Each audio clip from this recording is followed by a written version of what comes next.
Hi, welcome to Tuesday morning. Today we're going to start a journey through Psalm 119. Psalm 119 is the longest of the Psalms. It has 176 verses. It's also the longest chapter in the Bible. Psalm 119 is a series of stanzas or poems. Each stanza consists of 8 verses, and there are 22 stanzas in this psalm. More than that, it is what is known as an acrostic poem. In the original text, each verse within each stanza started with the same letter of the Hebrew alphabet. There are 22 letters in the Hebrew alphabet. But the main theme or message of this psalm is God's word. Today we are looking at verses 1 to 8, the first stanza, and the passage can be summed up as words of blessing. The word blessing means a favour or gift bestowed by God, thereby bringing happiness. Verse 1 says that we are blessed when we walk according to the law of the Lord. What does the word law mean? In this context, it means a reflection of God's character, his purity, his glory. It's this law that leads us to Jesus. Verse 2 encourages us to seek God with all our hearts.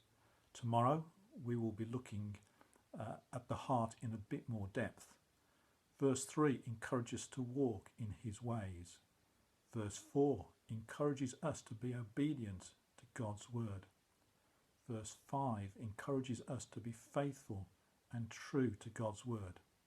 Verse 7 encourages us to learn God's word. If we want to continue to receive God's blessing, we need to read and study our Bibles. We need to spend time in God's presence. We need to meditate on God's words. But if we sincerely seek God with all our hearts and live our lives according to his word, then as verse 6 states, we will not be shamed.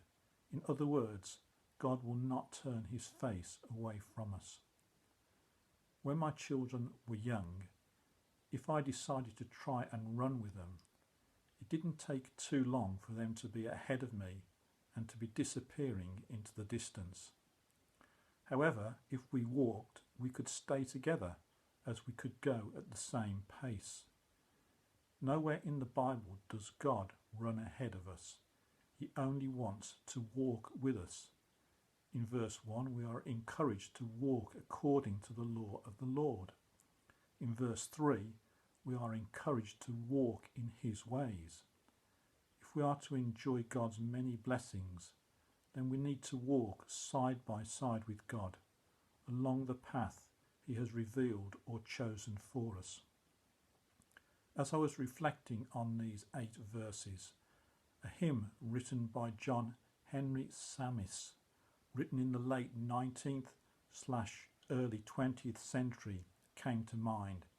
It says this: "When we walk with the Lord in the light of his word, what a glory he sheds on our way.